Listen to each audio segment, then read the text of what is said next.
ಈಗ ದ್ರಾವಿಡ ನಾಡಿನ ಒಂದು ಬಿಗ್ ಪೊಲಿಟಿಕಲ್ ಕ್ಲೈಮ್ಯಾಕ್ಸ್ ಬಗ್ಗೆ ನಾನು ನಿಮಗೆ ಮಾಹಿತಿಯನ್ನು ನೀಡ್ತೀನಿ. ಅಣ್ಣಾಮಲೈ ಅಂತ ಅಂದರೆ ನಮ್ಮ ಕರ್ನಾಟಕದಲ್ಲಿ ಅವ್ರನ್ನ ಸಿಂಗಮ್ ಅಂತ ಕರಿತಾ ಇದ್ವಿ, ಒಂದು ದಕ್ಷ ಅಧಿಕಾರಿ. ಹಾಗೆ ಯಾವಾಗ ಅವರು BJPಗೆ ಎಂಟ್ರಿ ಕೊಡ್ತಾರೆ ತಮಿಳುನಾಡಲ್ಲಿ, ಅಲ್ಲಿಯೂ ಕೂಡ ತಮ್ಮದೇ ಆದಂಥ ಒಂದು ಪ್ರಭಾವವನ್ನು ಅವರು ಬೀರಿರ್ತಾರೆ. ಎಸ್ಪೆಷಲಿ ಯಂಗ್ಸ್ಟರ್ಸ್, ಯುವಕರು ಅವರ ಒಂದಷ್ಟು ನಿಲುವುಗಳಿಗೆ, ಅವರ ಸ್ಟೇಟ್ಮೆಂಟ್ಸ್ಗಳಿಗೆ, ಅದಕ್ಕೆ ಅವರೆಲ್ಲ ಅಟ್ರಾಕ್ಟ್ ಆಗಿದ್ರು. ಸಾಕಷ್ಟು ಜನ ಅವರನ್ನು ಫಾಲೋ ಮಾಡಿಕೊಂಡು ಬರ್ತಾ ಇದ್ರು.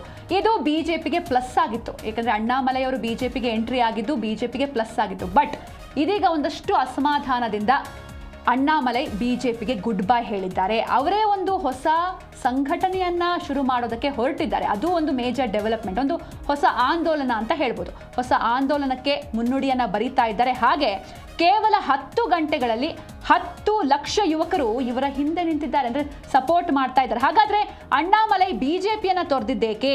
ದೆಹಲಿ ನಾಯಕರ ವಿರುದ್ಧ ಸಿಂಗಂ ಅಸಮಾಧಾನಗೊಂಡಿದ್ದೇಕೆ? ಹಾಗೆ ಇಡೀ ತಮಿಳುನಾಡನ್ನ ನಡುಗಿಸ್ತಾ ಇರುವಂತಹ ದಿ ಲೀಡರ್ಸ್ ಈ ಆಂದೋಲನದ ಅಸಲಿ ಕಥೆಯನ್ನು ನೋಡ್ತಾ ಹೋಗೋಣ. BJPಗೆ ಅಣ್ಣಾಮಲೈ ಗುಡ್ ಬೈ, ಹೊಸ ಪಯಣವನ್ನ ಶುರು ಮಾಡಿದ್ದಾರೆ. BJP ಪ್ರಾಥಮಿಕ ಸದಸ್ಯತ್ವಕ್ಕೆ ಅಣ್ಣಾಮಲೈ ರಾಜೀನಾಮೆ ಕೊಟ್ಟರು. ಆ ರಾಜೀನಾಮೆ ಅಂಗೀಕಾರ ಕೂಡ ಆಗಿದೆ. ಈಗ ನೆಕ್ಸ್ಟ್ ಏನು, ವಾಟ್ ನೆಕ್ಸ್ಟ್ ಎನ್ನುವಂಥ ಪ್ರಶ್ನೆ. ದ ಲೀಡರ್ಸ್ ಹೆಸರಲ್ಲಿ ಹೊಸ ರಾಜಕೀಯ ಚಳುವಳಿಯನ್ನ ಆರಂಭ ಮಾಡೋದಕ್ಕೆ ಹೊರಟಿದ್ದಾರೆ. ಆಲ್ರೆಡಿ ಆರಂಭ ಆಗಿದೆ. ಆಂದೋಲನ ಆರಂಭವಾದ ಕೆಲವೇ ಗಂಟೆಗಳಲ್ಲಿ 10 ಲಕ್ಷಕ್ಕೂ ಹೆಚ್ಚು ಸ್ವಯಂ ಸೇವಕರು ರಿಜಿಸ್ಟರ್ ಮಾಡ್ಕೊಂಡಿದ್ದಾರೆ. ವಾಲಂಟಿಯರ್ ಆಗಿ ಅವರೇ ರಿಜಿಸ್ಟರ್ ಆಗಿದ್ದಾರೆ. ನಾನು ಭಾರತೀಯ ಗುರುತನ್ನು ಹೊಂದಿರುವ ಹೆಮ್ಮೆಯ ತಮಿಳಿಗ ಎನ್ನುವಂಥ ಘೋಷಣೆಯನ್ನ ಅಣ್ಣಾಮಲೈ ಮಾಡ್ತಿದ್ದಾರೆ. ವ್ಯಕ್ತಿ ಪೂಜೆ ಮತ್ತು ವಂಶ ಪಾರಂಪರ್ಯ ರಾಜಕಾರಣದ ವಿರುದ್ಧ ಅಣ್ಣಾಮಲೈ ಸಮರ ಸಾರ್ತಿದ್ದಾರೆ. ಅಂದರೆ ಒಂದಷ್ಟು ವರ್ಷಗಳ ಕಾಲ ಅವ್ರಿಗೆ ವಯಸ್ಸಾಗಲಿ ಅಥವಾ ಸಾಯೋ ಸ್ಟೇಜಲ್ಲಿ ಇದ್ರೂ ಕೂಡ ಅವರೇ ಅಧಿಕಾರದಲ್ಲಿರ್ತಾರೆ. ಇದು ಬೇಡ. ಇದರ ಜೊತೆಗೆ ಕುಟುಂಬ ರಾಜಕಾರಣ, ಅವರಾದ್ಮೇಲೆ ಅವ್ರ ಮಗ ಆದ್ಮೇಲೆ ಅವ್ರ ಮೊಮ್ಮಗ, ಈ ಕುಟುಂಬ ರಾಜಕಾರಣ ಏನಿದೆ ಇದು ಬೇಡ ಅಂತ ಇದನ್ನ ಅಣ್ಣಾಮಲೈ ವಿರೋಧಿಸ್ತಾ ಇದ್ದಾರೆ. ಯಾಕಂದ್ರೆ ಹೊಸಬರಿಗೆ ಅವಕಾಶ ಸಿಗಬೇಕು, ಯಂಗ್ಸ್ಟರ್ಸ್ ಬರಬೇಕು ರಾಜಕಾರಣಕ್ಕೆ ಎನ್ನುವಂಥ ನಿಟ್ಟಿನಲ್ಲಿ. ಹಾಗೆ ಮುಂಬರುವ ಸ್ಥಳೀಯ ಸಂಸ್ಥೆ ಮತ್ತು ಸಾರ್ವತ್ರಿಕ ಚುನಾವಣೆ ಮೇಲೆ ಅಣ್ಣಾಮಲೈ ಕಣ್ಣಿಟ್ಟಿದ್ದಾರೆ ಎನ್ನುವಂಥ ಮಾಹಿತಿಗಳು ಕೂಡ ಸಿಗ್ತಾ ಇದೆ. ಹೀಗಾಗಿ ಇದು ತಮಿಳುನಾಡು ರಾಜಕೀಯಕ್ಕೆ ಹೊಸ ದಿಕ್ಸೂಚಿಯಾಗುವಂಥ ಎಲ್ಲ ಮುನ್ಸೂಚನೆಯನ್ನು ಕೂಡ ನೀಡಿದೆ.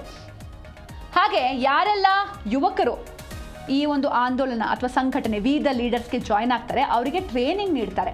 ಟ್ರೈನಿಂಗ್ ನೀಡುವಂತಹ ಕೇಂದ್ರದ ಹೆಸರು ಅಬ್ದುಲ್ ಕಲಾಂ ಅವರ ಹೆಸರಲ್ಲಿ ಇವರೊಂದು ಟ್ರೈನಿಂಗ್ ಕೇಂದ್ರವನ್ನು ಸ್ಥಾಪನೆ ಮಾಡಿದ್ದಾರೆ. ಅಬ್ದುಲ್ ಕಲಾಂ ಹೆಸರಲ್ಲಿ ನಾಯಕತ್ವದ ಪಾಠವನ್ನು ಮಾಡೋದಕ್ಕೆ ಹೊರಟಿದ್ದಾರೆ ಅಣ್ಣಾಮಲೈ.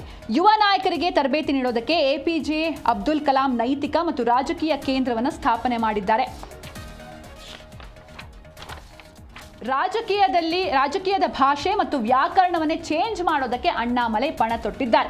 ಇಲ್ಲಿವರೆಗೂ ಏನು ಪಾಲಿಟಿಕ್ಸ್ ಅಂದರೆ ಏನಿತ್ತು ಅದನ್ನೇ ಕಂಪ್ಲೀಟ್ ಆಗಿ ಚೇಂಜ್ ಮಾಡಬೇಕು ಅನ್ನೋದಾಗಿ ಹಠ ಹಿಡಿದಿದ್ದಾರೆ. ಈ ಕೇಂದ್ರದಲ್ಲಿ ಯಾರೆಲ್ಲ ಯುವಕರು ತರಬೇತಿ ಪಡೀತಾರೋ ಅವರೇ ನೆಕ್ಸ್ಟ್ ಎಲೆಕ್ಷನ್ಗೆ ಅಭ್ಯರ್ಥಿಗಳು. ಇದೊಂದು ಮೇಜರ್ ಥಿಂಗ್ ಇದರಲ್ಲಿ. ಹಾಗೆ ನಾಯಕತ್ವದ ಹುದ್ದೆಗಳು ಶಾಶ್ವತವಾಗಬಾರ್ದು, ಅವಧಿ ಮಿತಿ ಇರಲಿ ಅಂತ ಇವರು ಪ್ರತಿಪಾದಿಸಿದ್ದಾರೆ. ಅಂದರೆ ಒಬ್ಬರೇ ಕಂಟಿನ್ಯೂಸ್ ಆಗಿ ಅವ್ರು ಸಾಯೋವರೆಗೂ ಅದೇ ಹುದ್ದೆಯಲ್ಲೇ ಇರಬಾರ್ದು. ಹಾಗೆ ಅವರ ಒಂದು ಅವಧಿ ಏನಿದೆ ಮಿತಿ ಇರಲಿ, ಅದಕ್ಕೊಂದು ಫುಲ್ ಸ್ಟಾಪ್ ಇರಲಿ, ಬರೀ ಅವರೇ ಕಂಟಿನ್ಯೂ ಆಗ್ತಾ ಹೋಗಬಾರ್ದು ಅನ್ನೋದಾಗಿ ಅವರು ವಾದಿಸಿದ್ದಾರೆ. ತಮಿಳು ಗುರುತಿನೊಂದಿಗೆ ರಾಷ್ಟ್ರೀಯ ದೃಷ್ಟಿಕೋನವನ್ನು ಹೊಂದೋದು ಈ ಒಂದು ಚಳುವಳಿಯ ಗುರಿಯಾಗಿದೆ. ಹಾಗೆ 2029ರ ಲೋಕಸಭೆ ಹಾಗೂ 2031ರ ವಿಧಾನಸಭೆ ಚುನಾವಣೆಗೆ ಅಣ್ಣಾಮಲೈ ಈಗಿನಿಂದಲೇ ತಯಾರಿಯನ್ನ ಮಾಡ್ಕೊಳ್ತಾ ಇದ್ದಾರೆ. ಇದರ ಜೊತೆಗೆ ನಾನು ಆಗಲೇ ಹೇಳಿದಾಗೆ ಅಣ್ಣಾಮಲೈ BJPಗೆ ಸೇರಿದಾಗ ಅದು BJPಗೆ ದೊಡ್ಡ ಪ್ಲಸ್ ಆಗಿತ್ತು. ಅದು ಯಾವ ರೀತಿ ಪ್ಲಸ್ ಆಯಿತು ಅಂತ ನಾವು ಹಿಂದೆ DNA ಎಕ್ಸ್ಪ್ಲೇನ್ ಮಾಡಿದ್ದೀವಿ. ಅದಾದಮೇಲೆ BJPಯನ್ನು ಬಿಟ್ಟ ಮೇಲೆ BJPಗೆ ಶಾಕ್ ಮೇಲೆ ಶಾಕ್ ಎದುರಾಗಿದೆ. ಯಾವ ರೀತಿ ಶಾಕ್ ಅದು? ಓಕೆ, ಅವರು ಅಣ್ಣಾಮಲೈ ರಿಸೈನ್ ಆದಮೇಲೆ BJP ಪಕ್ಷದಲ್ಲಿ ಏನೆಲ್ಲ ಮೇಜರ್ ಡೆವಲಪ್ಮೆಂಟ್ಸ್ ಆಗಿದೆ ಇದಕ್ಕೆ ರಿಲೇಟೆಡ್ ಆಗಿ ನೋಡ್ತಾ ಹೋಗೋಣ. BJPಗೆ ಶಾಕ್ ಮೇಲೆ ಶಾಕ್. ಅಣ್ಣಾಮಲೈ ಬೆನ್ನಲ್ಲೇ BJPಗೆ ರಾಜೀನಾಮೆ ನೀಡಿದ್ದಾರೆ ರಾಜ್ಯ ಉಪಾಧ್ಯಕ್ಷ ನಾಗರಾಜನ್. ಇದರ ಜೊತೆಗೆ ಪಕ್ಷವನ್ನ ತೊರೆದಿದ್ದಾರೆ ರಾಜ್ಯ ಕಾರ್ಯದರ್ಶಿ ಸುಮತಿ ವೆಂಕಟೇಶ್.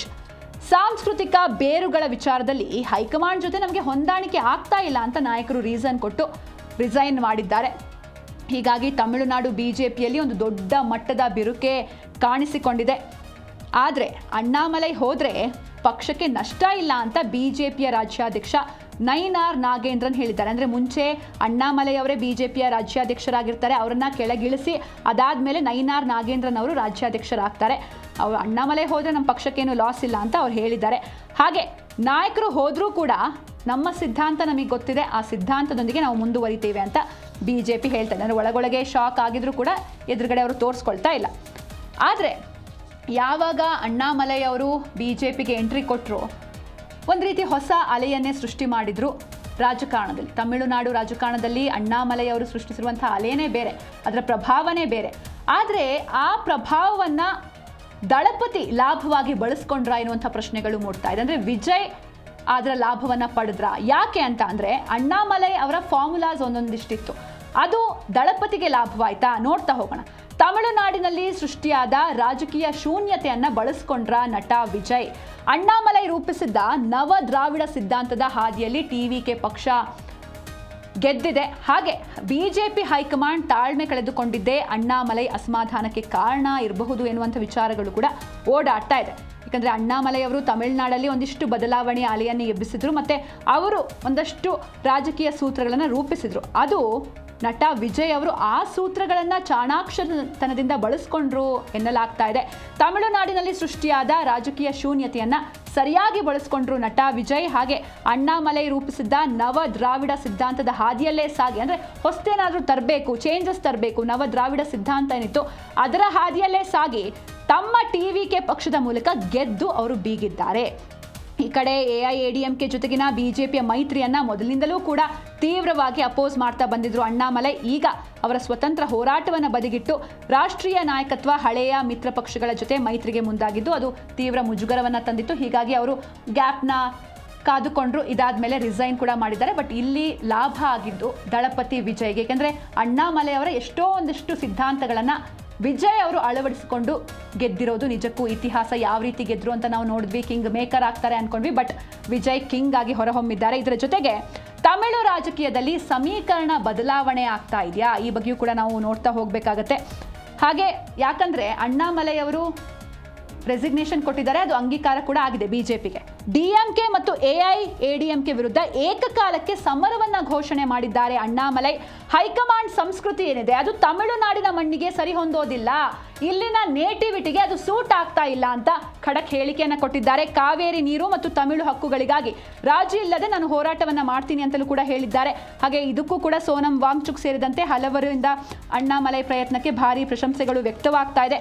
ಮುಂದಿನ ದಿನಗಳಲ್ಲಿ ವಿ ದ ಲೀಡರ್ಸ್ ಈ ಆಂದೋಲನ ಏನಿದೆ ರಾಜಕೀಯ ಪಕ್ಷವಾಗಿ ಉದಯವಾದರೂ ಕೂಡ ಅಚ್ಚರಿ ಏನಿಲ್ಲ. ವಿಜಯ್ ನಾಯಕತ್ವದ ನಡುವೆ ಅಣ್ಣಾಮಲೈ ಹೊಸ ಚದುರಂಗದಾಟವನ್ನೇ ಸೃಷ್ಟಿ ಮಾಡ್ತಾ ಹೋಗ್ತಿದ್ದಾರೆ. ಹೀಗಾಗಿ ಮುಂದೆ ಇದು ಯಾವ ರೀತಿ ಆಗುತ್ತೆ ಏನು ಎತ್ತ ಕಾದು ನೋಡಬೇಕಿದೆ. ಒಟ್ಟಾರೆಯಾಗಿ ಕರ್ನಾಟಕದಲ್ಲಿ ಸಿಂಗಂ ಅಂತಲೇ ಫೇಮಸ್ ಆಗಿದ್ರು, ಆದರೆ ಇದೀಗ ಹೊಸ ಆಂದೋಲನಕ್ಕೆ ಅಣ್ಣಾಮಲೈ ನಾಂದಿ ಹಾಡ್ತಾ ಇದ್ದಾರೆ. ಇದು ತಮಿಳುನಾಡು ರಾಜಕಾರಣದಲ್ಲಿ ಯಾವ ರೀತಿ ಬದಲಾವಣೆಯನ್ನು ತರುತ್ತೆ, ಅಥವಾ ಸಿಂಗಂ ಸೈಲೆಂಟ್ ಆಗಿ ಹೋಗ್ಬಿಡ್ತಾರ ಏನು ಎತ್ತ ಕಾಲವೇ ಆನ್ಸರ್ ಮಾಡಬೇಕು.